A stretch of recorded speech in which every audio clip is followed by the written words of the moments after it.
तो आइए पढ़ते हैं पाठ छितो राजते भारत स्वर्ण भूमि। इस पाठ के बारे में थोड़ी सी चर्चा हम यहाँ कर लेते हैं। छितो राजते भारत स्वर्ण भूमि अर्थात भारत भूमि इस पृथ्वी पर स्वर्ण भूमि के रूप में शोभायमान है। यानी कि ये जो हमारा देश है वो पूरी पृथ्वी पर सबसे सुंदर है, सबसे अच्छा है और हर दृष्टि से आकर्षक है।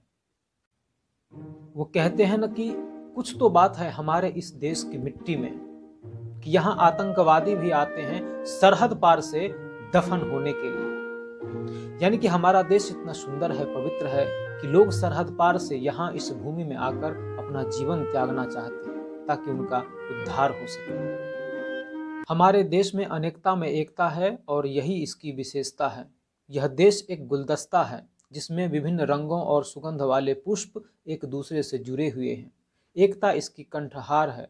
हमारी भूमि की सुंदरता को देख विदेशी आंखें निरंतर ललचाती रहती है।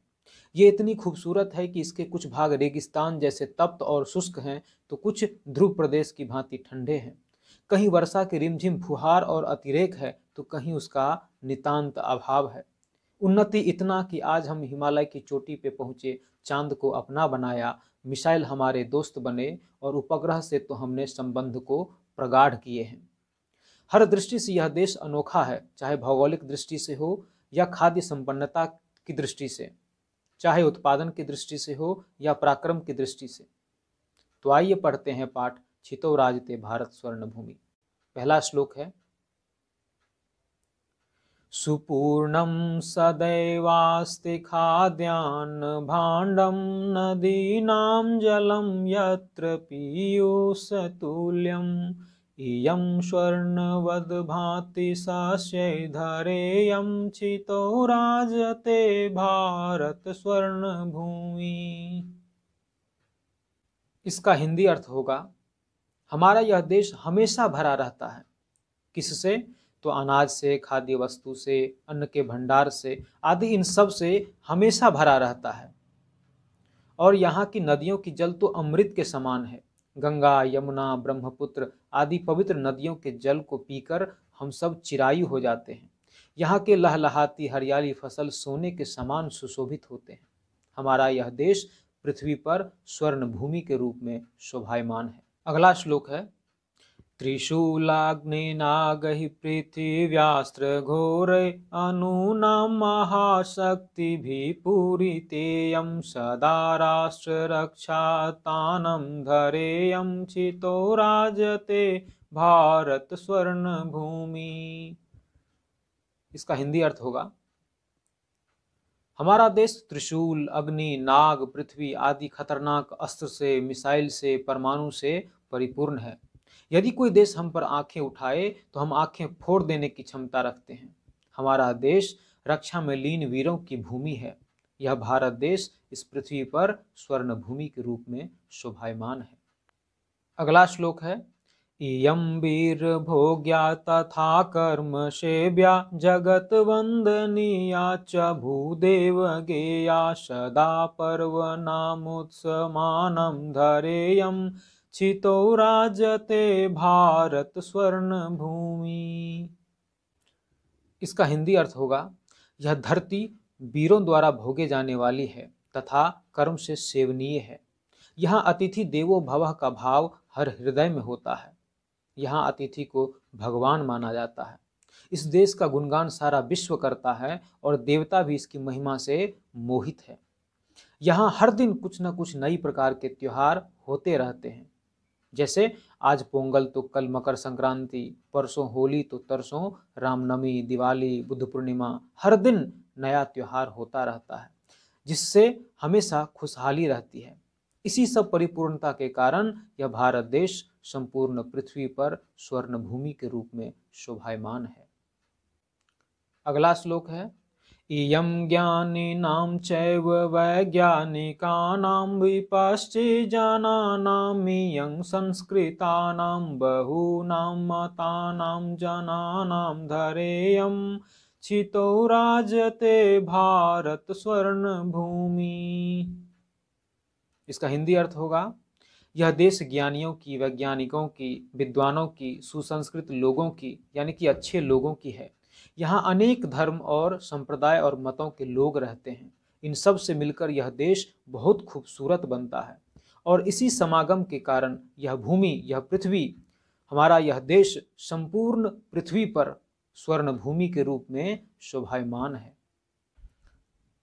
अगला श्लोक है, इयं शिल्पिनां यंत्र विद्याधराणां भेषक्शास्त्रिणां भूप्रबन्धे युतानां नटानां नटीनां कवीनां धरेयं छितो राजते भारत स्वर्ण भूमि। इसका हिंदी अर्थ होगा कि यह भूमि शिल्पकारों की, शिल्पकार यानी जो मकान बनाते हैं, घर बनाते हैं, उसे शिल्पकार कहते हैं। तो यह देश शिल्पकारों की, यंत्र विद्या जानने वालों की, वैद्यों की, चिकित्सकों की और प्रबंध में लगे हुए लोगों की है। प्रबंध में लगे हुए लोगों का मतलब जो लोग अपना काम करने में लगे रहते हैं, जो भी उनका काम होता है। यह देश अभिनेता की, अभिनेत्रियों की, कवियों की है और इन सब से सुशोभित यह देश संपूर्ण पृथ्वी पर स्वर्ण भूमि के रूप में शोभायमान है। अगला श्लोक है, वने दिग्गजानां तथा केसरीणां तटीनामियं वर्तते भूधराणां शिखीनां शुकानां पिकानां धरेयं छितो राजते भारत स्वर्ण भूमि। इसका हिंदी अर्थ होगा, हमारे देश में हर प्रकार की जीव जंतु, पशु पक्षी जैसे हाथी, बाघ, शेर, मयूर, तोता, कोयल आदि पाए जाते हैं और नदी, पर्वत, पहाड़, समुद्र आदि ये सब मिलकर इसकी सुंदरता को और भी बढ़ाते हैं, जिस कारण यह देश, हमारा भारत देश, संपूर्ण पृथ्वी पर स्वर्ण भूमि के रूप में शोभायमान है। अभ्यास कार्य शुरू करते हैं। पहला प्रश्न है, प्रश्नानाम उत्तराणि एक पदेन लिखत, यानी प्रश्नों के उत्तर एक पद में लिखिए। इयं धरा कहि स्वर्णवद भांति, यह पृथ्वी किसके सोने के समान सुशोभित होती है? शस्यैहि, फसलों के समान। अगला प्रश्न है, भारत भूमि कुत्र राजते, भारत रूपी स्वर्ण भूमि कहाँ सुशोभित होते हैं? उत्तर होगा छितौ, यानी पृथ्वी पर। इयं केषां महाशक्ति भी पूरिताः, यह देश किन महाशक्तियों से परिपूर्ण है? अणूनाम, परमाणु महाशक्ति से। इयं भूः कस्मिन् युतानाम अस्ति, यह पृथ्वी किसमें लगे हुए लोगों की है? उत्तर होगा प्रबंधे, प्रबंध कार्य में लगे हुए लोगों की है। अत्र किम सदैव सुपूर्णम अस्ति, यहाँ हमेशा क्या परिपूर्ण है? खाद्यान्न भांडम, अन्न के भंडार। प्रश्न नंबर दूसरा है, समानार्थक पदानि पठात चित्वा लिखत, समानार्थक पद चुन करके लिखना है। पृथिव्याम का जो समानार्थक पद होगा, यानी कि उसका जो पर्यायवाची शब्द होगा वो छितौ होगा। सुशोभते का पर्यायवाची शब्द या समानार्थक पद भांति होगा। बुद्धि मताम का विपश्ची जनानाम, मयूरानाम का उत्तर होगा शिखीनाम। अनेकेशा नाम का होगा बहुनाम। श्लोकांश मेलनम कृत्वा लिखत, श्लोक को मिलाकर लिखिए। त्रिशूलाग्नि नागै पृथिव्यास्त्र घोरै, इसका उत्तर होगा अनूनाम महाशक्ति भी पूरितेयम।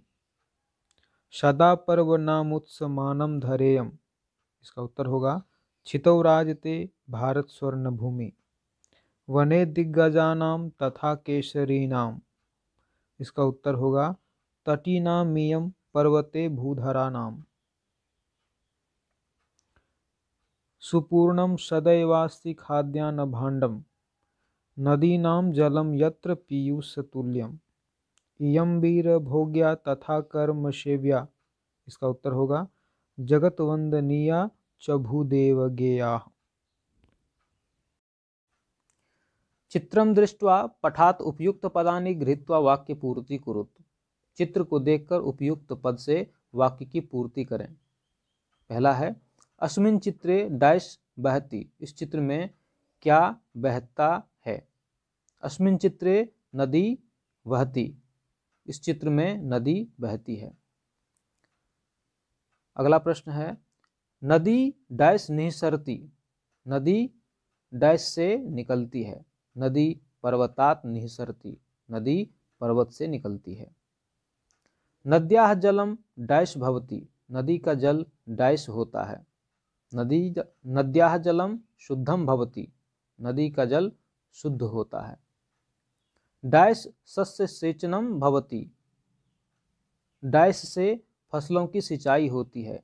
तो नदी जलेन सस्य सेचनम भवति, नदी जल से फसलों की सिंचाई होती है।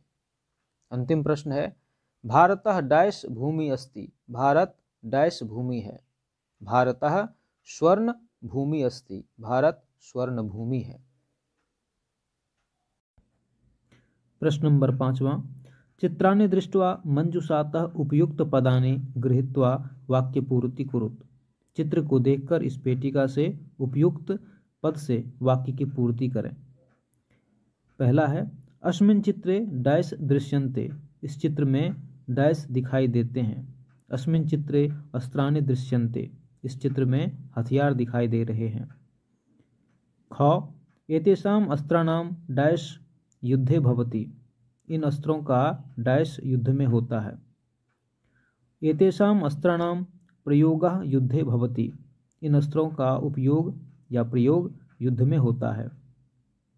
ग, भारतः एतादृशानां डैश प्रयोगेन विकसित देशः मन्यते, भारतः एतादृशानां अस्त्राणां प्रयोगेन विकसित देशः मन्यते, भारत इस प्रकार के हथियारों के प्रयोग से विकसित देश माना जाता है। चौथा, अत्र परमाणु शक्ति प्रयोगः अपि डैश, अत्र परमाणु शक्ति प्रयोगः अपि भवति, यहाँ परमाणु शक्ति प्रयोग भी होता है। अगला है, आधुनिक अस्त्रे डैश अस्मान् शत्रुभ्यः रक्षन्ति, आधुनिक अस्त्रे सैनिकः अस्मान् शत्रुभ्यः रक्षन्ति, आधुनिक हथियारों से सैनिक हमें शत्रु से बचाते हैं। डैश सहायता बहुनि कार्याणि भवन्ति, उपग्रहाणां सहायता बहुनि कार्याणि भवन्ति, उपग्रहों की सहायता से अनेक कार्य होते हैं। 6 का अ, चित्रम दृष्ट्वा संस्कृते पंचवाक्यानि लिखत, चित्र को देख करके संस्कृत में 5 वाक्य लिखना है। तो होगा पहला, अद्य दीपावली उत्सव अस्ति। दूसरा, सर्वे जना प्रसन्ना सन्ति। तीसरा, अनेकाः दीपिकाः प्रज्वलन्ति। चौथा, सर्वे जनाः नूतनानि वस्त्राणि अधारयन्। और अंतिम यानी 5वां, तेषां गृहं सुसज्जितम् अस्ति। चित्रं दृष्ट्वा संस्कृते पंचवाक्यानि लिखत, चित्र को देखकर संस्कृत में 5 वाक्य लिखिए। पहला वाक्य होगा, अद्य रक्षा बंधनोत्सव अस्ति, आज रक्षाबंधन का उत्सव है। अस्मिन् अवसरे भगिनी भ्रातुः हस्ते रक्षासूत्रं बध्नाति, इस अवसर पर बहन भाई के हाथ में रक्षा सूत्र बांधती है। भ्राता प्रसन्नाः अस्ति, भाई प्रसन्न है। सह स्वभगिनी उपहारं ददाति, वह अपनी बहन को उपहार देता है। सह स्वभगिन्याः रक्षार्थं प्रतिबद्धो अस्ति, भाई अपनी बहन की रक्षा के लिए प्रतिबद्ध है। प्रश्न नंबर 7वां, अत्र चित्रं दृष्ट्वा संस्कृत भाषया पंचवाक्येषु प्रकृते वर्णनं कुरुत, यह चित्र देखकर संस्कृत भाषा में 5 वाक्यों में प्रकृति का वर्णन करें। इदं वनस्य दृश्यम अस्ति, यह वन का दृश्य है। दूसरा, अत्र अनेकाः वृक्षाः सन्ति, यहाँ अनेक वृक्ष हैं। तीसरा, अत्र अनेकाः वन्यजीवाः सन्ति, यहाँ अनेक वन्य जीव हैं। चौथा, अनेकाः खगाः कूजन्ति, अनेक पक्षी चहचहा रहे हैं। पांचवा, एकः मृगः उपविशन्ति, एक मृग बैठा है। धन्यवाद।